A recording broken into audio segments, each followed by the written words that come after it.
Hola, ¿qué tal, queridos amigos de nuestro programa La Lupa? Me da muchísimo gusto tenerlos otra vez en este jueves, en este su programa que les da mucho gusto y a mí también, que nos veamos cada jueves sintonizándonos con una gran cantidad de temas muy interesantes para todos nosotros, en los que aprendemos, nos divertimos, nos entretenemos y desde luego de la voz de pues connotados expertos en las diferentes materias y temáticas que les traemos hasta esta su pantalla y hasta este su visor de La Lupa. Muchísimas gracias por estar aquí, por seguirnos puntualmente, a todos nuestros seguidores que vemos ahí, que siempre están cada jueves, les damos las gracias porque sabemos que su amistad y su interés los mantienen aquí presentes. Y también les agradecemos que nos sigan divulgando y difundiendo este programa y reproduciéndolo a través de nuestro canal TV Social, obviamente en nuestra página de Facebook. Todos los jueves, aparte en el Facebook Live, porque tenemos cita como el día de hoy, pero también reproduciéndolo de manera constante, porque ustedes saben que se queda la cortinilla aquí colgada, el programa se queda colgado en nuestro canal. Y también en nuestro canal de YouTube, que como ustedes han visto, hemos estado subiendo los diferentes programas.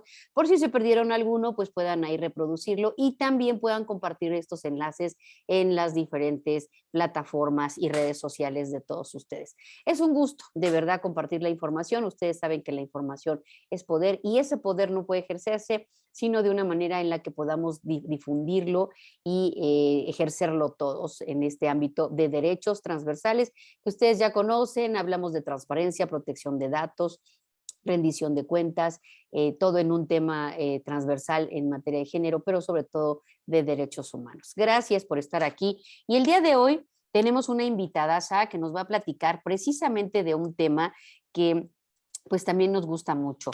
La verdad es que pocas veces muchas personas se animan a hablar de transparencia. Más bien nos hemos enfocado en muchas cuestiones de datos, porque el tema de transparencia, de rendición de cuentas y todo lo que implica, pues a veces tiene connotaciones de cierto tipo político, pero no es así.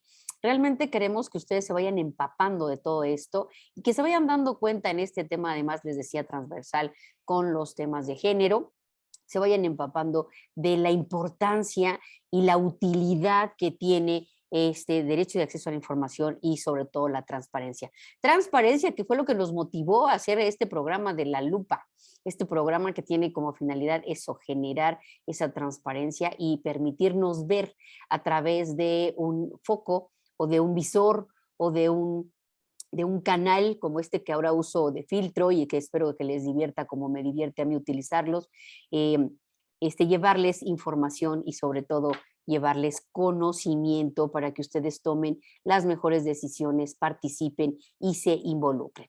Nuestra invitada del día de hoy nos va a platicar de la importancia precisamente de la transparencia para el desarrollo integral de las mujeres. Es por eso que también estoy aventando aquí tanto rollo para tratar de darles el contexto del programa que segura estoy que nos va a desarrollar Blanca, nuestra invitada de hoy, Blanca Estela Chávez Vargas, de una manera y con una experiencia en la que de verdad ella tiene bastante camino recorrido.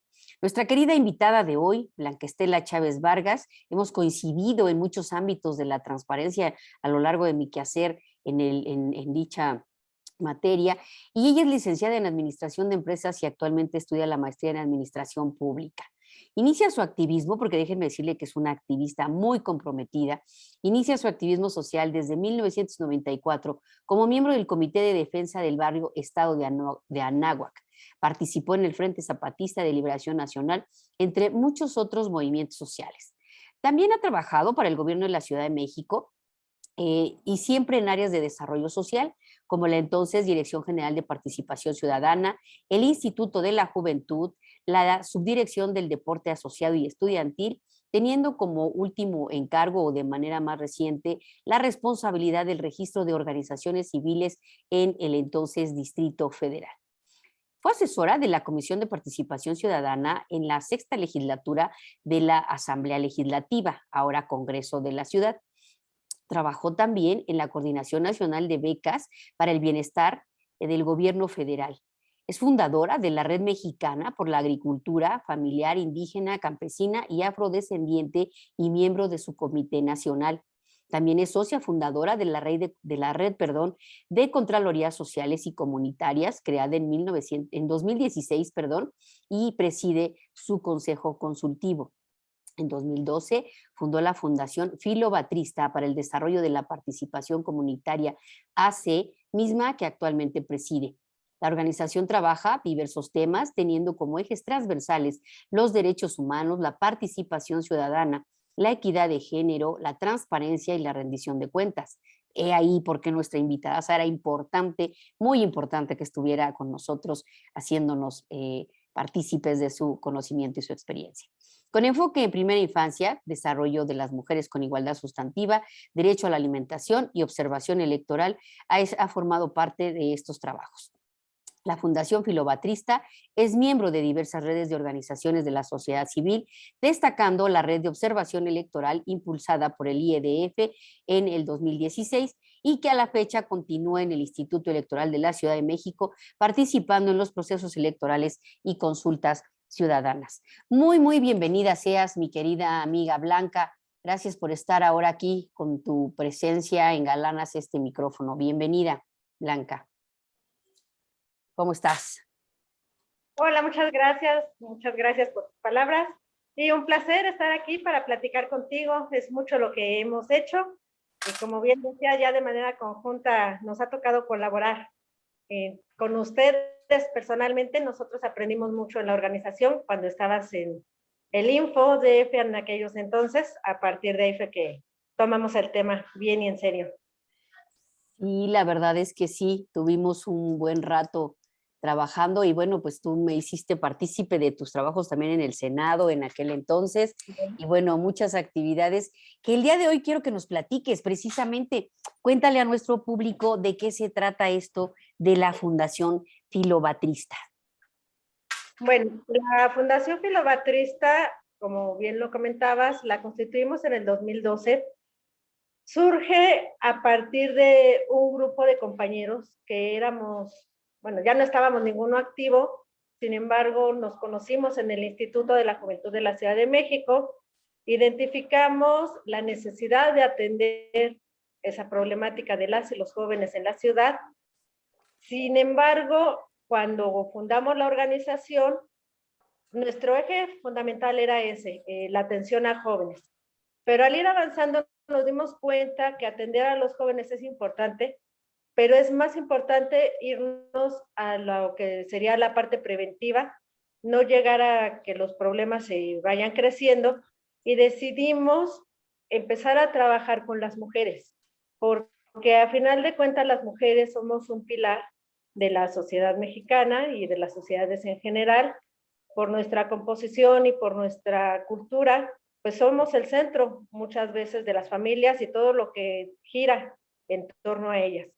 Y de ahí que vimos la pertinencia de que trabajar con mujeres desde nuestra perspectiva se nos facilitaba más que con las y los jóvenes. Segunda, teníamos mejores resultados, es decir, lográbamos prevenir distintas circunstancias, cosa que con los jóvenes ya estaba como muy enfocado ciertos ejes, y nos daba una amplitud muy grande el poder trabajar con las mujeres. De ahí, posteriormente seguimos avanzando y fuimos identificando pues los otros ejes, ¿no? La participación ciudadana, que es también importante para todas y todos, que de hecho ese es el nombre de la fundación, Fundación Filobatrista para el Desarrollo de la Participación Comunitaria, porque nosotros entendemos que la participación ciudadana se centra en el individuo, pero la comunitaria es un conjunto de individuos. Esa diferencia para nosotros sí es sustantiva y creemos que necesitamos trabajar desde y con el individuo para poder hacer transformaciones reales en las comunidades. Y así es como nosotros fuimos trabajando, fuimos encontrando los distintos ejes. Igual que cualquier organización viva, pues la fundación se ha ido transformando, ha ido cambiando sus ejes en cierta forma, más no su esencia. Nosotros, como también lo comentabas en la semblanza, la mayoría somos o fuimos funcionarios del gobierno de la ciudad y entendimos también que era bien necesario estar dando a conocer lo que desde el gobierno se aprende. Porque muchas veces dentro de la ciudadanía se tiene el conocimiento o la idea de que en gobierno no trabajamos, ¿no? Muchas veces es como esa la percepción. Sin embargo, el trabajo que hacemos los funcionarios, exfuncionarios de gobierno y las responsabilidades que tenemos, pues es importante poderlas socializar con las demás personas y ya estando del otro lado, del lado de sociedad civil, que ya conocimos la ruta interna desde el interior del gobierno, se nos ha facilitado más poder entender, poder acceder a la información y poder socializar con la gente cómo la información realmente nos va a funcionar para resolver problemas. Y la fundación no está diseñada para resolver problemas, sino para generar procesos de transformación, pero el resolver los problemas es parte de esos procesos de transformación. Así lo concebimos, ¿cómo ves? Me parece muy bien, me parece sumamente interesante la labor que realizan y que, bueno, que los haya, ahora sí que, ay, ay Dios, no sé qué estoy haciendo. Yo te doy, te digo muy bien. Aquí estoy, aquí estoy. Te decía, la verdad es que me parece muy interesante esto y desde siempre lo comentamos. Yo les digo, querido público, que una de las actividades que me encantaba de la fundación y que me encanta de la fundación, pues es ese contacto con la niñez que han tenido los grupos de individuos dirigidos a la niñez, y luego también me tocó trabajar con ustedes en los grupos dirigidos a mujeres. Pues me parece que han hecho bastante, bastante en ese terreno. Pero no soy yo quien lo debe platicar. A mí me gustaría que me platicaras qué han, en acciones concretas, qué han realizado en estos dos. Primero hablemos de niños y luego ya nos enfocamos a mujeres, que no es el tema fundamentalmente el día de hoy, ¿no? Claro Y, que y me gustaría que me fueras platicando en este trabajo que ustedes han ido haciendo. ¿Cómo es que la transparencia les ha ido ayudando para ir generando este trabajo que ustedes hacen en la fundación? Ok, bueno, empezamos con el tema de las niñas y los niños en primera infancia. Cuando yo era asesora en la Asamblea Legislativa, bueno, desde antes, de hecho, cuando estaba en el registro de organizaciones civiles, uno de los encargos que me hizo la entonces directora general era que con quien era diputada, Lucila Estela, y traía todo un proceso de normalización administrativa de los centros infantiles comunitarios. En ese momento venía un proceso de transformación interesante al interior del gobierno para regular estos centros, que había pasado el tema de la guardería ABC y distintas circunstancias que fueron regulando el trabajo con infantes. Ahí lo que ocurrió es que se empezó a regular, primero les pidieron que se convirtieran en asociaciones civiles, pues las compañeras que vienen de un proceso de madres trabajadoras que fueron migrando de los años 70 a estancias infantiles, madres cuidadoras a estancias infantiles, y posteriormente ya como centros infantiles comunitarios, todo ese caminar de ellas pues fue muy dado, digamos, en la práctica. Sin embargo, en la parte administrativa, normativa, pues les faltaban ciertos elementos para poder cumplir con toda la normatividad. De ahí es que yo me vinculo con ellas, les empiezo a ayudar para que sus organizaciones, todas son asociaciones civiles, cumplan en su estatuto lo que la norma pedía, y a partir de ahí empezamos el trabajo estando yo en gobierno desde esa arista. Ya una vez que salgo yo del gobierno y que entro como asesora en la Asamblea Legislativa, uno de los temas precisamente como era de participación ciudadana a la comisión, traíamos ese tema de las niñas, de las estancias infantiles, y a partir de ahí fue como les fuimos ayudando a armar toda una ruta de crecimiento y desarrollo conjunto para que éstas pudieran, hay que decirlo, enfrentar entre las trabas burocráticas, por un lado, y luego las administrativas, porque una cosa es lo que dice la norma, pero otra de repente lo que dicen los funcionarios, a esa me refiero con burocráticas. Y entonces era como le dábamos los elementos, y desde ahí es importante todo este tema de la transparencia, precisamente, de que ellas fueran conociendo cuáles eran las normas a las cuales ellas estaban apegadas, cuáles eran los programas a los cuales ellas tenían derechos, y a partir de ahí creo que hicimos muy buena sinergia de manera personal, y eso nos permitió vincularnos a tal grado que cuando yo salgo de la Asamblea Legislativa, le comenté a Lucy en ese entonces, ¿sabes qué? Pues yo voy a seguir con las compañeras, traemos un proceso ya de desarrollo importante y seguimos trabajando con ellas.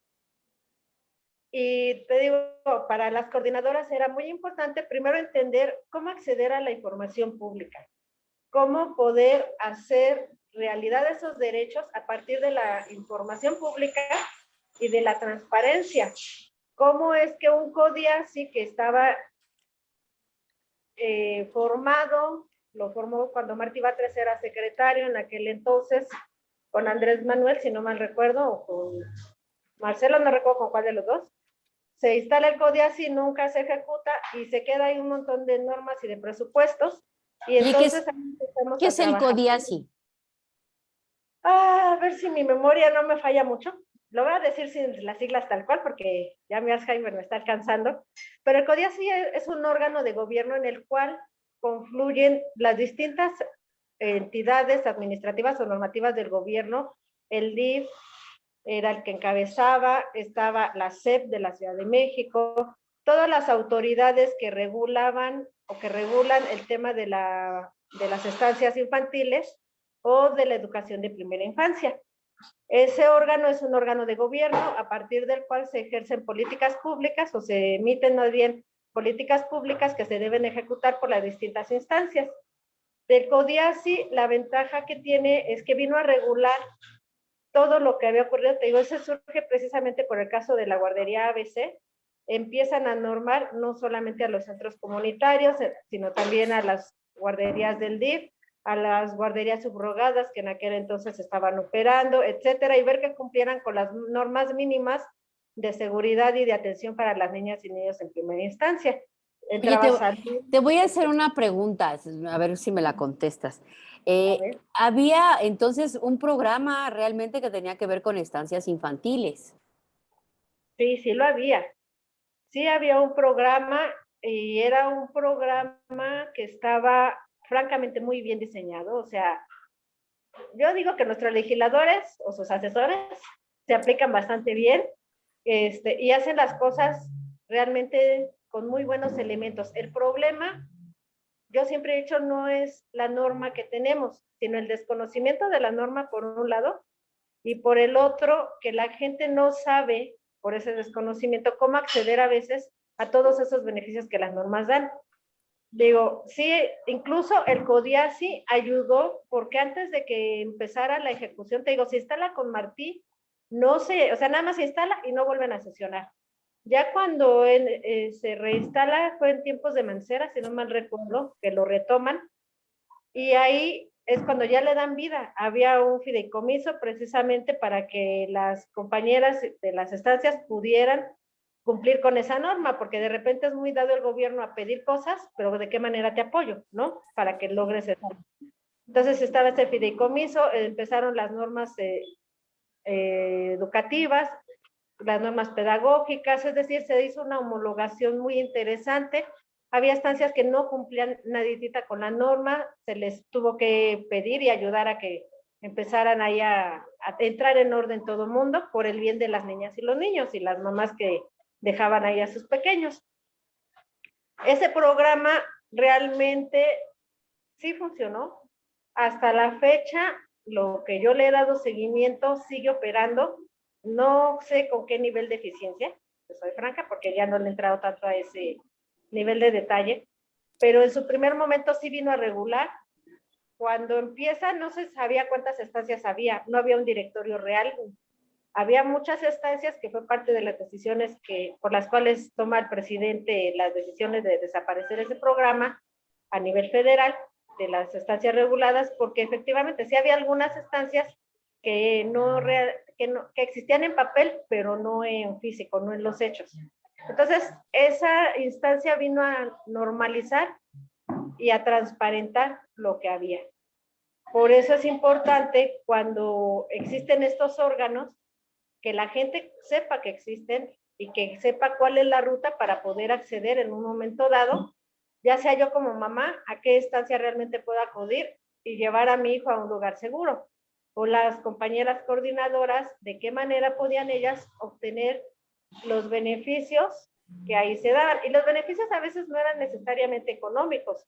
O sea, se armó un convenio, por ejemplo, con la UNAM, para que la UNAM les ayudara a dictaminar todo su tema de viabilidad de,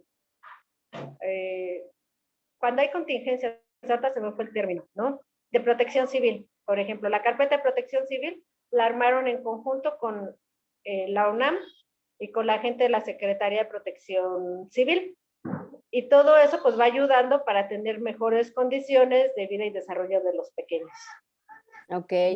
Y entonces ahí se van, te digo, yo me acuerdo que ese trabajo de la fundación y ahí se van metiendo en este tema. ¿Y cómo van pasando al tema de mujeres? Al tema de mujeres, de por sí siempre hemos sido bastante feministas, la verdad. Creemos que para que las cosas avancen, de entrada las mujeres tenemos que estar bien, todos tenemos que estar bien, pero particularmente las mujeres. Con las mujeres arrancamos desde el inicio, cuando trabajábamos con jóvenes, le hacíamos mucho énfasis a beneficiar a las mujeres jóvenes. Ahí, por ejemplo, lo que desde el propio instituto a veces a mí me correspondía hacer, yo hacía mucho las funciones de vinculación, era conseguir el tema de las estancias infantiles para las jóvenes que todavía estaban estudiando, que muchas veces por no tener dónde dejar a sus hijos, truncaban sus estudios. Desde ahí fuimos agarrando todo ese enfoque de género, de la perspectiva de género, ahí fue donde la fuimos aprendiendo. Posteriormente ya con la fundación, cuando nos damos cuenta que trabajar con jóvenes en sí como sector no nos iba a dar los beneficios sociales que queríamos, fue que nos fuimos al tema de infancia, pero cuando tomamos el tema de infancia también vemos que la infancia siempre va la mujer por delante. Es decir, las estancias infantiles benefician a los niños, pero en primera instancia benefician a las mujeres. Y cuando empezamos a ver las problemáticas que tenían las mamás de esos centros infantiles, es donde también empezamos a decir, espérate, o sea, ya tienes dónde dejar a tu hijo, pero a lo mejor lo que nos está haciendo falta, pues es herramientas para que tú puedas acceder a una mejor educación, o herramientas para que puedas acceder a un mejor trabajo, o herramientas para que generes un proyecto de economía local o comunitaria o personal. Y a partir de ahí nos vamos vinculando. Y también conforme van pasando los años, o sea, hace 10 años era casi imposible, bueno, no era imposible, pero muy poco lo que se platicaba acerca del bienestar emocional de las mujeres. Es decir, no, yo me acuerdo que cuando empezamos estábamos muy enfocadas nosotras hacia los bienes tangibles. Para que una mujer estuviera bien tenía que tener una serie de servicios o de beneficios. Conforme vamos avanzando nos damos cuenta de que pues de nada sirve que les hagamos llegar una estancia infantil o una escuela si a final de cuentas lo que está ocurriendo con las mujeres es que trae una serie de violencias que ni siquiera ella se ha dado cuenta, sociales, culturales, personales, familiares, etcétera. Y entonces es donde empezamos a tomar el eje de la mujer ya de una manera más integral, desde el ser y desde la persona. Ya, y eso nos fue muy, muy palpable en el proyecto que tuvimos con Proequidad en Veracruz. Ese programa de Proequidad lo implementamos en estancias infantiles porque pues ese era nuestro eje fundamental, ¿no? El tema de niñas y niños en primera infancia, y lo aplicamos en Ciudad de México y en Veracruz, pero era ya enfocado hacia, para que hubiera una igualdad sustantiva, primero la mujer tenía que saber qué era la igualdad sustantiva, cómo, ahora sí que cómo le correspondía y cómo la aplicaba. Y también ahí nos dimos cuenta que no íbamos a lograr buenos resultados si las mujeres desde su persona no tenían ese equilibrio, no tenían ese bienestar, no habían sanado una serie de situaciones familiares desde la infancia que a veces nos vamos cargando. Digo, yo tuve que pasar por mi proceso. Las compañeras dentro de fundaciones, o sea, la fundación nos ha servido también a nosotras, primero para reencontrarnos, reconocernos, perdonarnos y avanzar. Ya que logramos identificar esos elementos, es parte de lo que también estamos tratando de hacer ahora con las compañeras en las comunidades.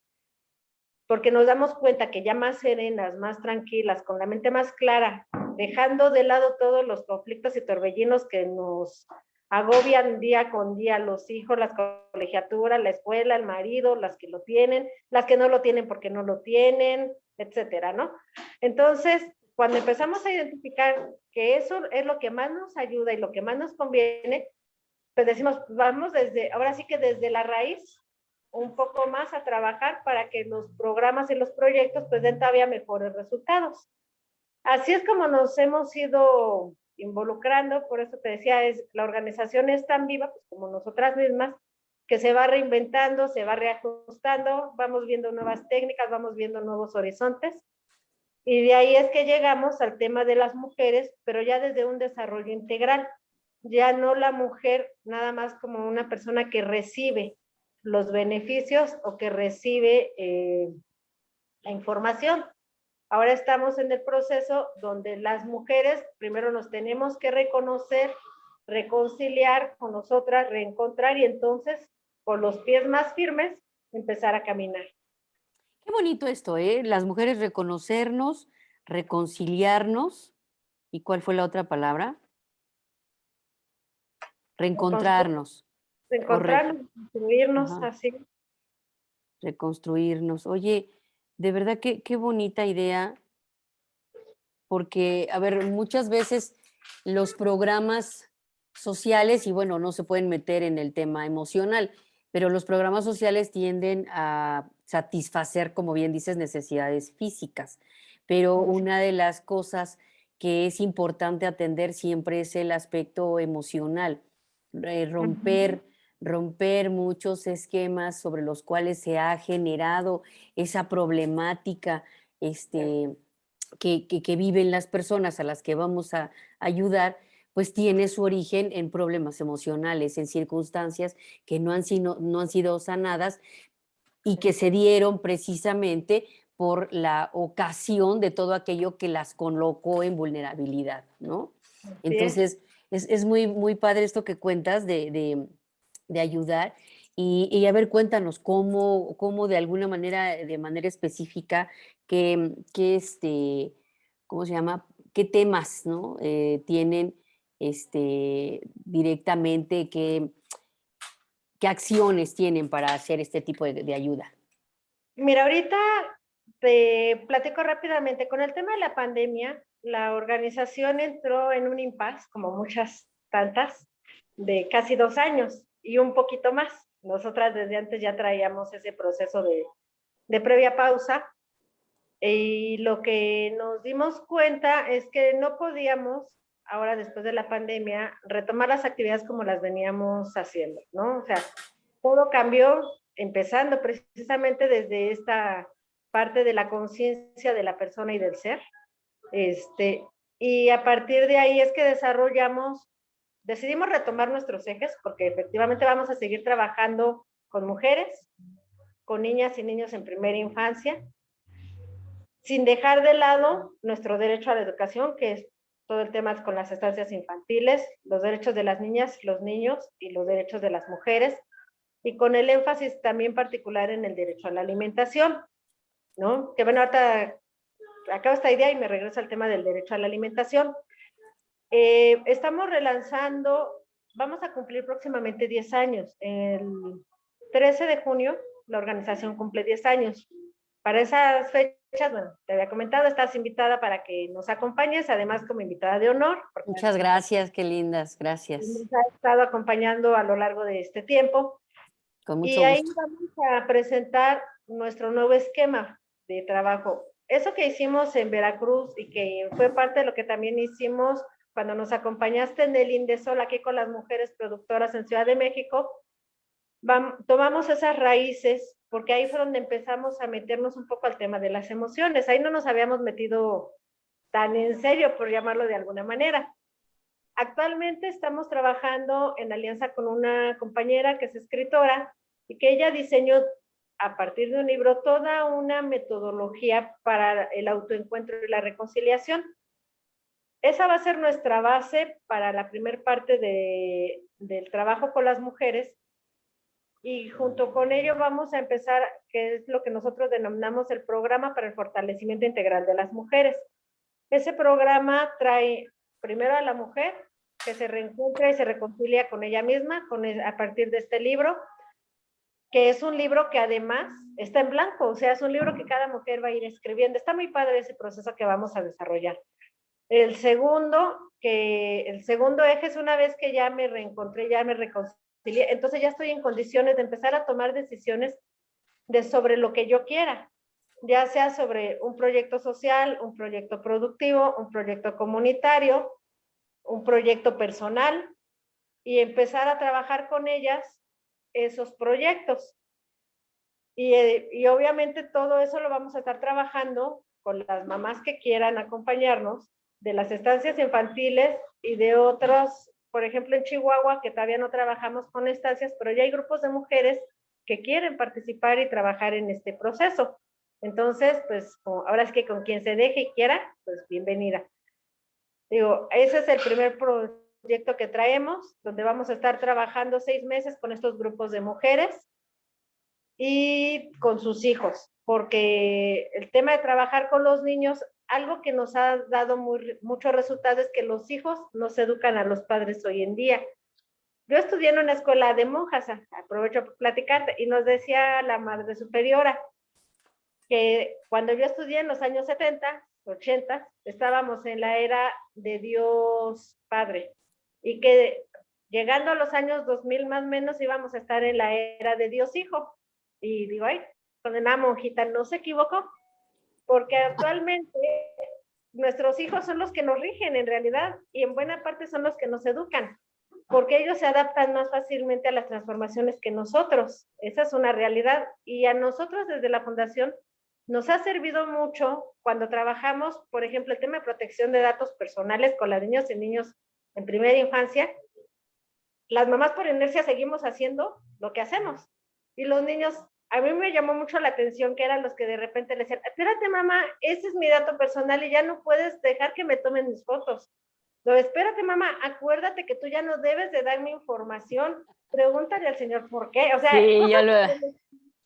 que Bueno, dices, mira, piensa que de acuerdo a lo que estás platicando es muy cierto, porque piensa que nosotros somos la última generación que fuimos educados sin tanta tecnología, ¿no? así es.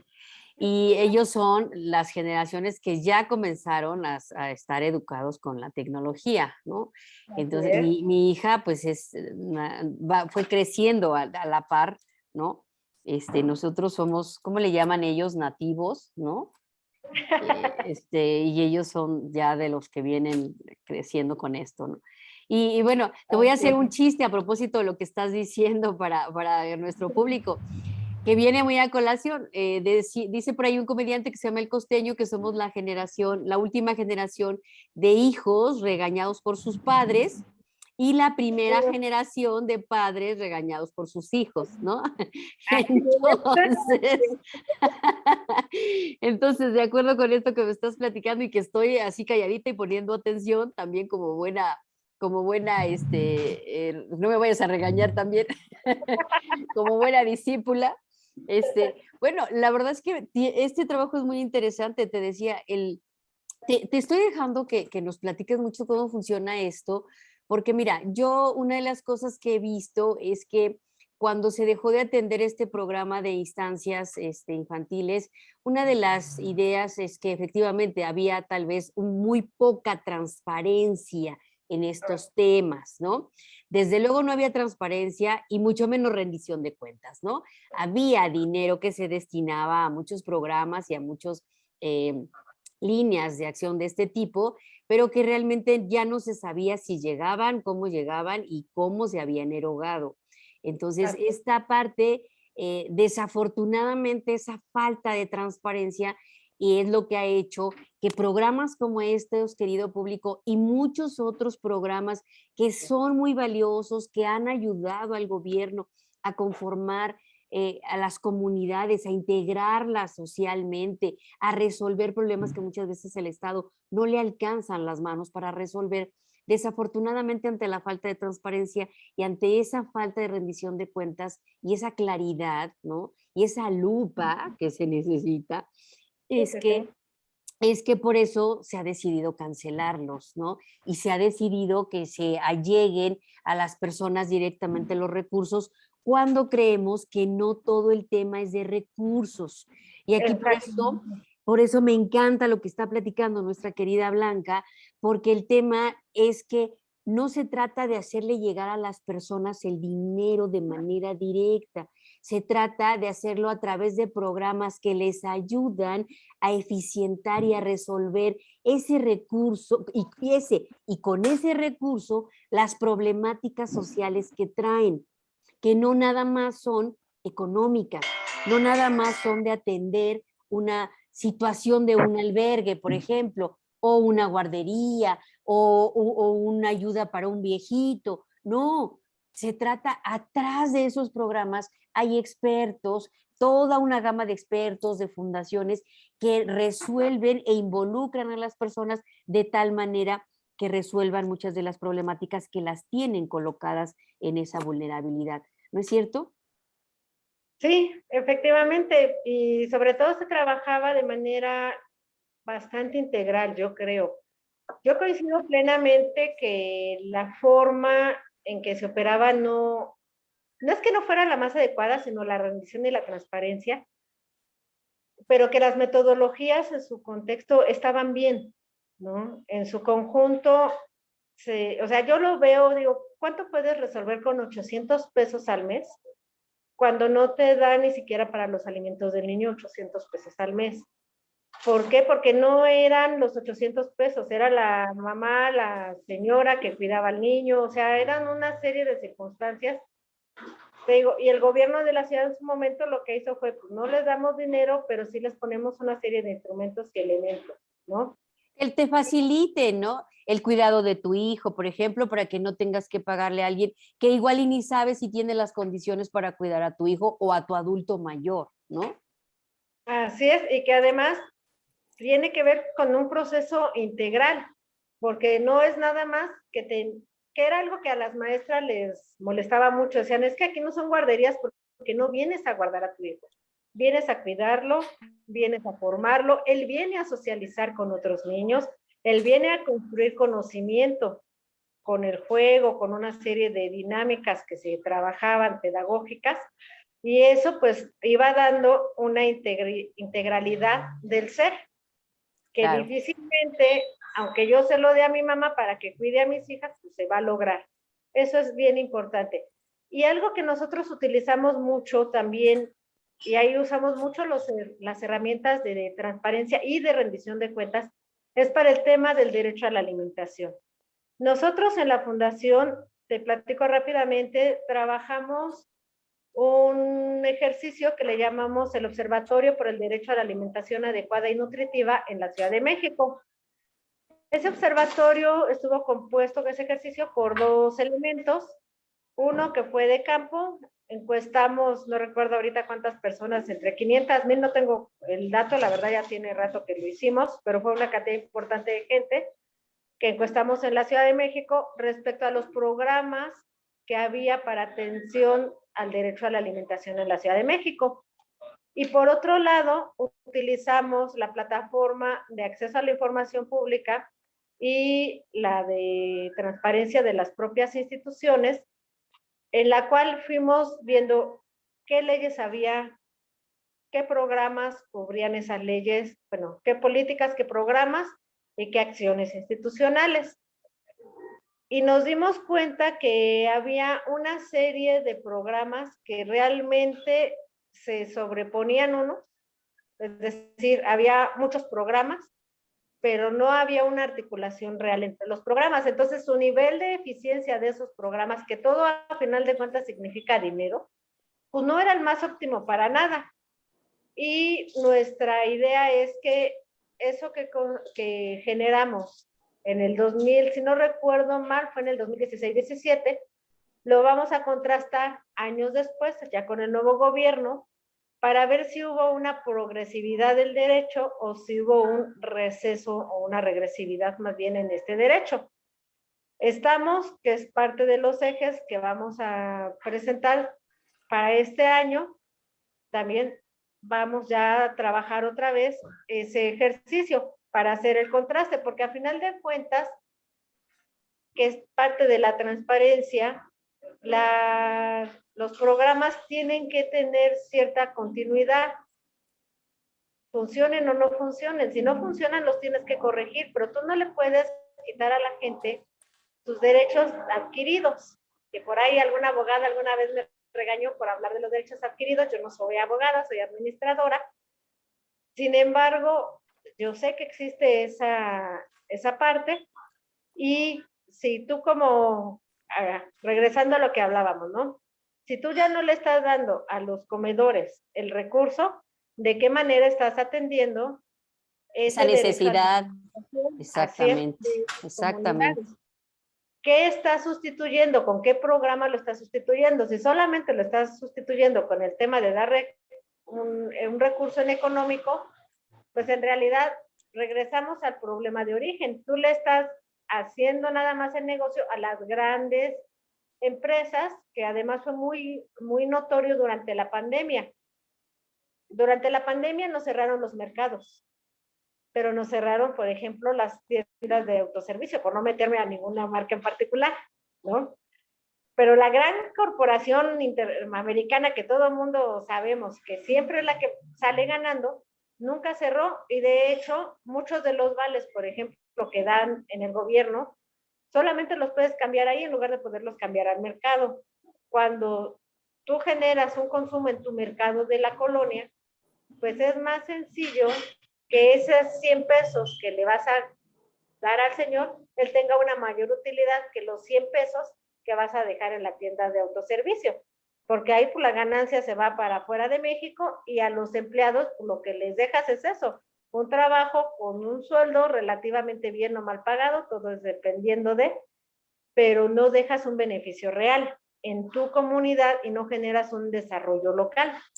Es importante, por eso nosotros incluso dentro de ese ejercicio también íbamos viendo, que ese ya no lo reportamos, pero sí tenemos el análisis de cómo México en la producción cada vez iba produciendo menos alimentos. La FAO tiene es una revista, una publicación que hace cada año de cómo está la producción a nivel mundial. Y entonces nosotros agarramos México, que producía en tal año, que producía en tal año, y una constante era que cada vez eran menos los productos que se iban produciendo en México, porque se le dio prioridad a la importación, porque se le dio prioridad a lo que es la producción a los espacios de alta productividad, es decir, en lugar de sembrar mi milpa, donde tengo maíz, calabaza, chayote, frijol,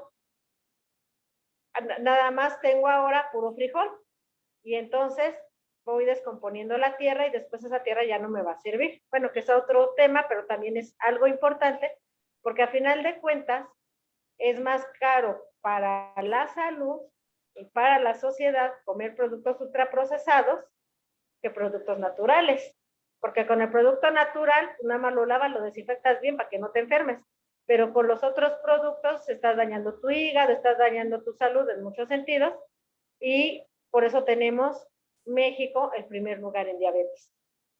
Ay, qué horror.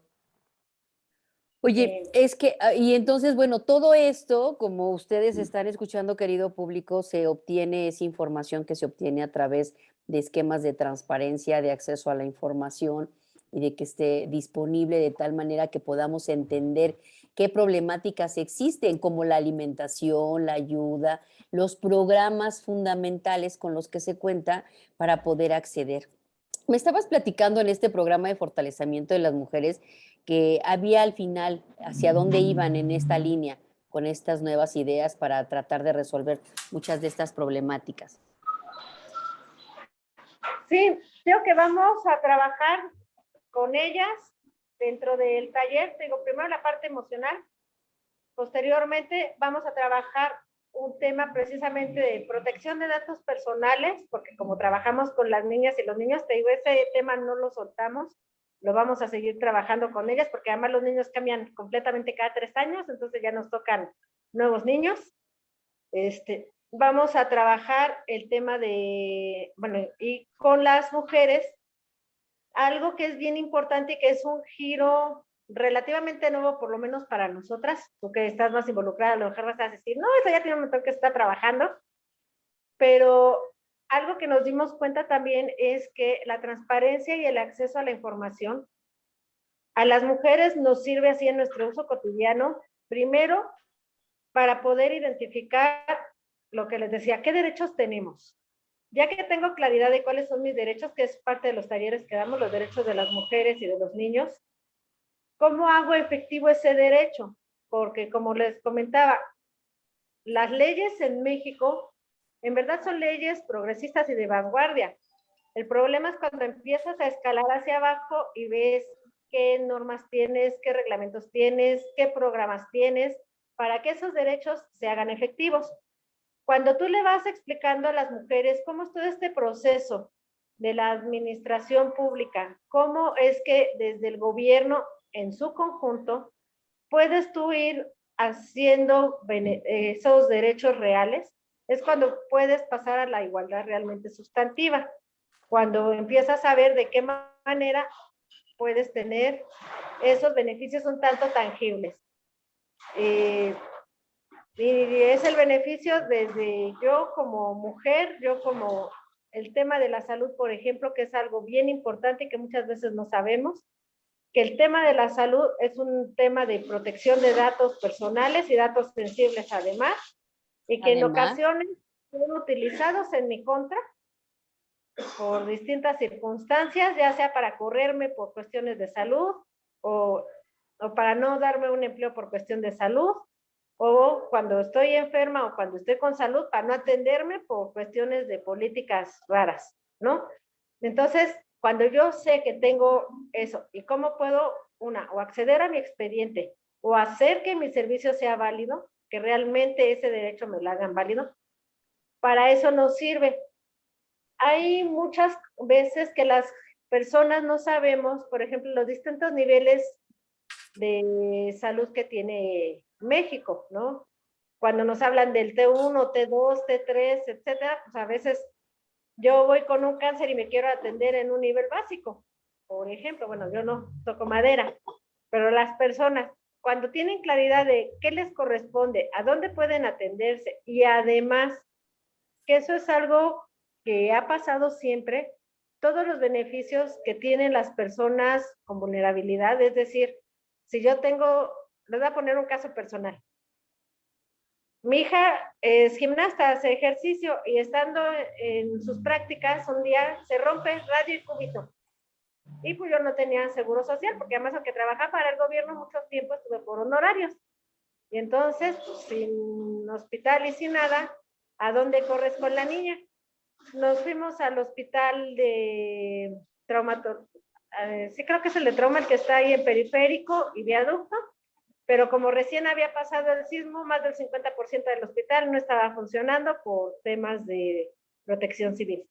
Y ahí mismo me dicen los doctores, pues sabe que váyase al Instituto Nacional de Pediatría, es el único que tiene además cirujano para ese tipo de lesión. Y ya de ahí, cuando llegamos, pues sí llega uno, no dando charolazo, pero sí diciendo, la situación está así, así, así. Me dicen que aquí es el único, porque además era cierto, es el único hospital de toda la zona, eso ya lo habíamos revisado, que toda, desde Hidalgo, Puebla, Ciudad de México, y no me acuerdo cuál otro, ha de haber sido Tlaxcala, que es el otro, el Estado de México, era el único hospital que tenía cirujanos pediatras para esos huesos. Ya con esta información, pues ya llegamos ahí, y entonces ya nos atienden y nos hacen el estudio socioeconómico al cual tenemos derecho, que muchas veces la gente no sabe. Y cuando tú empiezas a conocer cuáles son tus derechos y cuáles y hasta dónde te corresponde, por qué sí, por qué no, porque por ejemplo, yo por el hecho de que soy una mujer con estudios de licenciatura, ahora maestría, pues ya no soy una mujer en vulnerabilidad, aunque a veces no traíamos ni un centavo, ¿no? Pero bueno, ellos decían, no lo eres, porque tienes ciertas Tienes herramientas. preparación, claro, tienes cierta preparación. Hay herramientas para defenderse a final de cuentas. Uh-huh. Pero ya uno va entendiendo y muchas veces la gente no lo alcanza a captar hasta que lo empieza a procesar en toda la escala. Y ese es el tema de la transparencia y de la rendición de cuentas, que sepamos en qué medida podemos nosotras sí pedir o no pelear, porque también a veces somos muy dadas a pelear cosas que yo digo son batallas perdidas porque no nos corresponden. Y también es válido y es necesario que tengamos esa información nosotras mismas. Fíjate que de veras no dejo de escucharte con suma atención. Ahora entiendo y voy entendiendo conforme a lo que platicas y espero que nuestro público también nos lo esté captando así. Estamos poniendo en evidencia la importancia precisamente de la transparencia, desde luego de la protección de datos en toda aquella información que proporcionamos al gobierno cuando acudimos a la atención de sus diferentes programas o cuando nos los requieren para llevar a cabo cualquier gestión gubernamental. Pero hoy fundamentalmente el tema es la importancia de esa transparencia para poder acceder, primero que nada, punto número uno, a conocer nuestros derechos y segundo lugar, a saber cómo ejercerlos para poder exigirlos y que se cumplan, ¿no? Y saber qué derechos tenemos. Aquí ya tocaste tú varios muy importantes, que son de los fundamentales, los que les llaman de primera generación, a la alimentación, a la educación, a la salud. Son los fundamentales, los primordiales, y alrededor de ellos el gobierno construye una gran estructura que tenemos derecho a saber cómo funciona, ¿no es cierto? Así es. Que tenemos derecho a saber cuánto se le pone de dinero, cómo se gasta, en qué se gasta y realmente qué beneficios se ha tenido con eso. De ahí es importantísimo entonces que ya desarrollado todo esto, particularmente en el caso de las mujeres, pues si todo esto fuera eficiente, lograría realmente ese desarrollo integral de una sociedad y particularmente de las mujeres insertas en ella, cosa que tristemente no sucede. Y ya no nos vamos más a otros, ¿no? Al tema de seguridad, ya no nos vamos al tema, que bueno, Sí. ese es todo un Sí, tema. son otros temas que Ese es son sabrosos. otro programa. Yo una de las cosas que platicaba de manera reciente decía, a ver, es importantísimo esto de la transparencia, porque una de las cosas, por ejemplo, que más se está cuestionando ahorita en temas de fiscalía es la transparencia. Así es. Primero no se garantiza con el actuar de toda la sociedad, digamos, de los actores fundamentales del gobierno, no se está garantizando nuestro derecho a la vida, nuestro derecho, desde luego, al libre tránsito, ¿sí? Nuestro derecho a la seguridad, ¿no? Así es. Ya, con eso te dejo.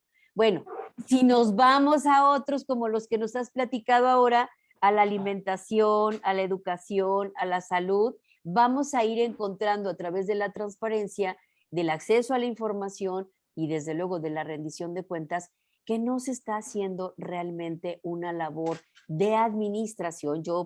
Aquí ya sabemos que aquí nunca criticamos a nadie políticamente ni tenemos ninguna animadversión por nadie. Simplemente estamos hablando de derecho de acceso a la información y cómo funciona todo esto y cómo la fundación de nuestra amiga a lo largo de todos estos años ha puesto en la lupa todos estos estudios en materia de que evidencian estas vulnerabilidades en alimentación, en salud, en niños, en mujeres, en muchos otros campos en los que nos damos cuenta que falta mucho por hacer y que no se hace realmente lo que podría haberse hecho y se gasta muchísimo dinero en muchas cosas que nunca llegan tampoco al destino que deben llegar y que no arrojan tampoco los resultados que deberían.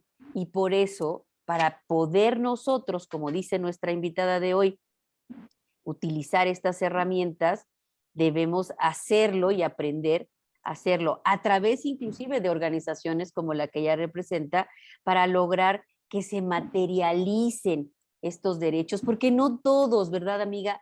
No todos sabemos cómo se materializan. Tú lo supiste cuando fuiste a pedir auxilio de salud. pero te aseguro que si no hubieras sabido todo eso que sabías a través de la transparencia, no te hubieras podido atender. ¿Estás de acuerdo? Efectivamente. Sí, y luego anda ahí uno peregrinando tremendamente, ¿no? Digo, el COVID fue también No, muy... ni me cuentes, yo ni hospital alcancé. Sí, sí, o sea, a eso voy, por ejemplo, en casa nos enfermamos todos. Yo vivo con mis papás y mis hijas, somos 5.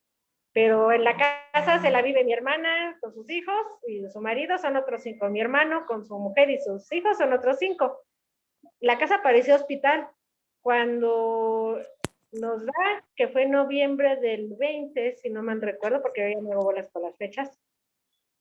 Estamos en el 22, sí, en noviembre del 20, pues fue la primera ola prácticamente, y fue cuando se vino el pico en diciembre aquí en Ciudad de México. Mi cuñada, que fue, digamos, de los últimos en enfermarse y que sí se llegó a poner mal, pues me dice mi hermano, ¿qué hago? Pues llévatela al hospital por teléfono, todavía no se iban a la casa.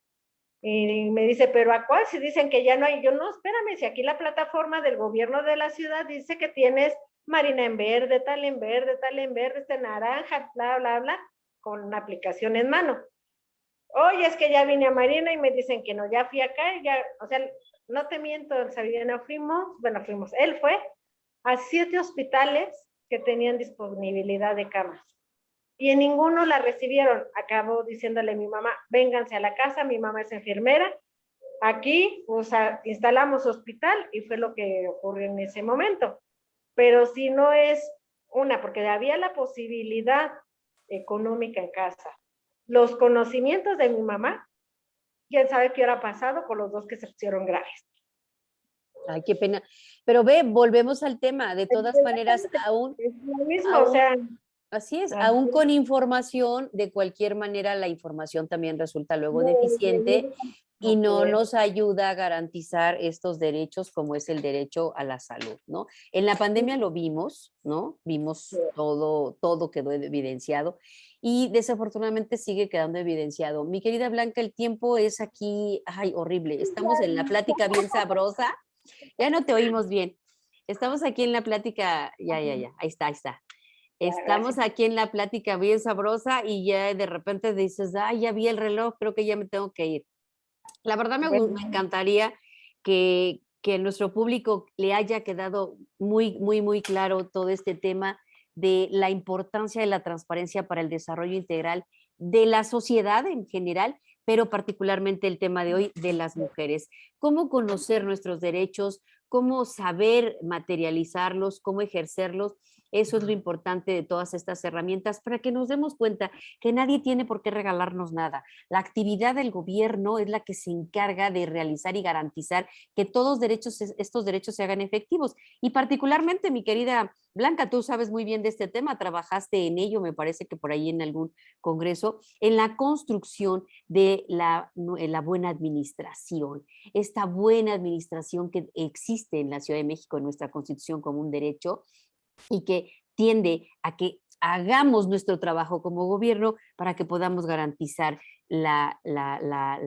los demás derechos de las personas. A manera de conclusión, ¿qué nos puedes decir de esto? Y desde luego invitarnos a que sigamos a tu fundación, a que trabajemos con ella, que nos sumemos y a que sigamos sacando adelante estos temas para hacer una realidad y realmente aterrizar los derechos de todos. Pues mira, manera de conclusión, yo te diría que la transparencia, desde mi experiencia personal, institucional y burocrática, es una herramienta que realmente nos sirve de pivote para hacer efectivos todos nuestros derechos. Si logramos entender el proceso o los procesos, junto con la transparencia, sus herramientas, la protección de datos, que es bien importante, con todos sus derechos ARCO y todo lo que esto conlleva, si nosotros conocemos y administramos adecuadamente el tema de la transparencia, vamos a poder detonar un desarrollo integral con base en nuestros derechos, que como bien lo dices, los derechos no es una dádiva, es una obligación del Estado, el Estado es el garante, Nosotros como sociedad civil somos parte de ese Estado y también por eso hacemos la difusión, por eso participamos tan ampliamente. Con o sin recursos, pues trabajamos y procuramos seguir haciéndolo, porque para que haya un desarrollo, la transparencia es una de las mejores herramientas que tenemos, la rendición de cuentas. Cuando hay gobiernos con rendición de cuentas, hay países con desarrollo real. Esa es una realidad. Por un lado, cuando hay transparencia y rendición de cuentas, hay una sociedad comprometida, porque efectivamente yo veo a dónde está yendo mi dinero, a dónde están aplicándose los recursos y con gusto hasta se pagan los impuestos. Cuando tenemos transparencia y rendición de cuentas, podemos llegar a tener un estado de bienestar, no un estado benefactor, sino un estado de bienestar real, donde haya un crecimiento y oportunidades parejas. Y por otro lado, ese pivote que es la transparencia, cuando se puede dar y se da bien, empieza a inhibir automáticamente las malas prácticas y empieza a inhibir todo lo que está ocurriendo, bueno, no todo, mucho de lo que está ocurriendo hoy en día con las mujeres. El tema de los feminicidios es un tema que por la opacidad en la cual se mueven esos esquemas, esas personas, y la impunidad, pues se siguen dando. Si hubiera una rendición y una transparencia real, esos índices bajarían enormemente. Si hubiera una sanción tanto a los funcionarios como a las personas que hacen esas conductas ilícitas, México estaría en otras condiciones reales. Esperemos que la situación cambie. Hay que cambiar muchas cosas. Me quedo callada hasta ahí. Pero sí, la transparencia es un buen elemento. Conocer nuestros derechos es una mancuerna muy positiva y muy efectiva para un bienestar y un goce de todas y todos. Así es, coincido plenamente contigo y espero que nuestro público también. La importancia entonces de la transparencia para el desarrollo integral de las sociedades y de las mujeres ha quedado en evidencia. No nos dejemos llevar por el canto de las sirenas cuando se nos dice que no sirven. Puede ser, y aquí, querido público, me encantaría con conocimiento de causa decirlo, puede ser que tal vez las estructuras sean las que tengan que modernizarse. Tal vez las estructuras y las personas que hacemos que las estructuras funcionen tenemos que cambiar, tal vez. Pero los derechos como tal, no. El tema del derecho de acceso a la información, la protección de datos, la rendición de cuentas y todo lo que nos ha platicado nuestra querida Blanca llegó para quedarse. Son derechos que no depende de alguien que tengamos o no. Son derechos humanos que ya tenemos consagrados en la Constitución y que nos ayudan a conocer nuestros demás derechos, que no son dádiva de nadie, que son nuestros derechos y que se tiene que generar por parte del gobierno y del Estado las estructuras para que sean una realidad. Cuando el Estado no cumple con generar esas estructuras y ese andamiaje para hacer realidad estos derechos, entonces algo está fallando. Es el Estado el que está fallando, no están fallando los derechos y estos no tienen que desaparecer y menos, por ejemplo, en el caso de la transparencia, no tiene que desaparecer. Quien tiene que desaparecer es tal vez las circunstancias alrededor de las cuales no esté funcionando adecuadamente este derecho o no esté siendo una realidad este derecho. Por ello es importantísimo que conociéramos el día de hoy precisamente, valga la redundancia, la importancia de estos derechos. Muchísimas gracias, mi querida Blanca. Es un gusto haber platicado contigo a la distancia en estos mecanismos que nos facilitan estas pláticas y que me encantan. Me encanta poder ver a mucha gente que está lejos, acercarla a través de estos mecanismos y que no sea la última vez, ¿te parece? Vamos a platicarle a nuestro público después cómo nos fue en ese evento de los 10 años y la labor que ustedes siguen llevando a cabo. Estoy segura que junto con la labor que lleva a cabo nuestro canal TV Social, tienen esa finalidad de difundir la información para que ustedes la conozcan y sepan cómo ejercer y hacer una realidad todos sus derechos. Muchísimas gracias, Blanca. Gracias a ti, estamos en comunicación y ahí nos estamos escribiendo y viendo. Muchísimas gracias. Voy a despedir nuestro programa, decirle a nuestro público que estamos muy contentos de verdad de que nos hayan acompañado el día de hoy. Voy a poner mi filtro favorito porque ustedes ya saben que me encanta esto de los filtros, para despedirme de todos ustedes con su programa La Lupa. Muchísimas gracias. Difúndanos, por favor. Ya saben que es un gusto que nos acompañen cada jueves, pero más gusto nos da saber que cada día se reproduce más nuestro programa y que cada día tenemos más seguidores.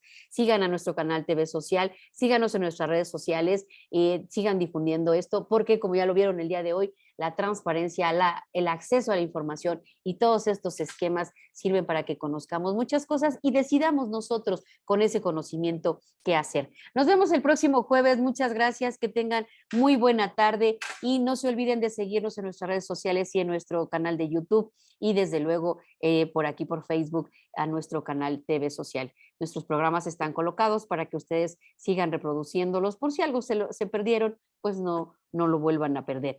Bien, ténganlo ahí porque estoy segura que les será de mucha utilidad.